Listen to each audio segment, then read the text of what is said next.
महज़ब कौम और तामीरी माशरे की ये पहचान होती है कि वो कैसे ट्रैफिक कवानीन की पासदारी करते हैं। पाकिस्तान के अवाम के लिए ये बात एक लम्हा फिक्रिया है कि सालाना 30,000 लोग ट्रैफिक हादसात का शिकार होते हैं और अपनी जान की बाजी हार जाते हैं,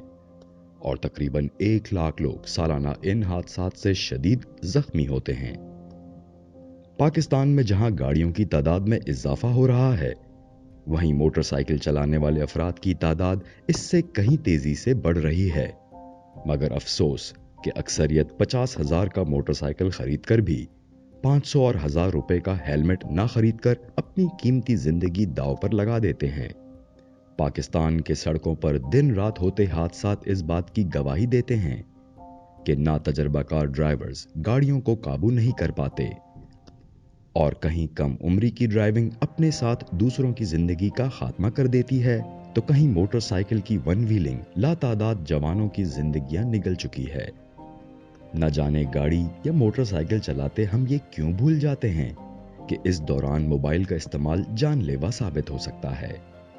और अक्सर औकात हम एक दूसरे से आगे बढ़ने की कोशिश करते हैं, रेस लगाते हैं और खुद अपनी जान मौत के हवाले कर देते हैं। हमें समझना होगा कि खस्ता हाल गाड़ियां रोजाना हादसात की वजह बनती हैं, और इस तरह अगर बलूचिस्तान की बात की जाए तो पूरे मुल्क के मुकाबले में यहां ट्रैफिक हादसात के वाकयात कदरे ज्यादा हैं। और आए रोज Quetta to Karachi main RCD शाहराह पर बस ड्राइवर्स की गफलत से बस उलट जाती है, जिसमें मासूम और कीमती जानों का ज़िया होता है।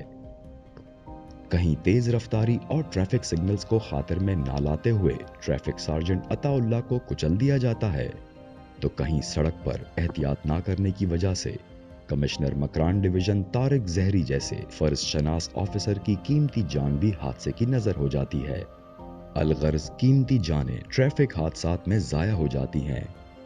और यकीनन ट्रैफिक कवानीन और ट्रैफिक इशारों से वाकफियत हासिल करके अपनी और दूसरों की जान बचाई जा सकती है,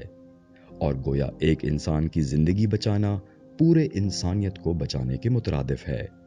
अगर कहीं ऐसा करने में हम नाकाम हो गए तो 2030 तक ट्रैफिक हादसात ना सिर्फ हमारा मुल्क बल्कि पूरी दुनिया का 5वां बड़ा खतरा होगा, जिससे निमटना इंतहाई जिम्मेदारी के साथ वक्त की अहम जरूरत है।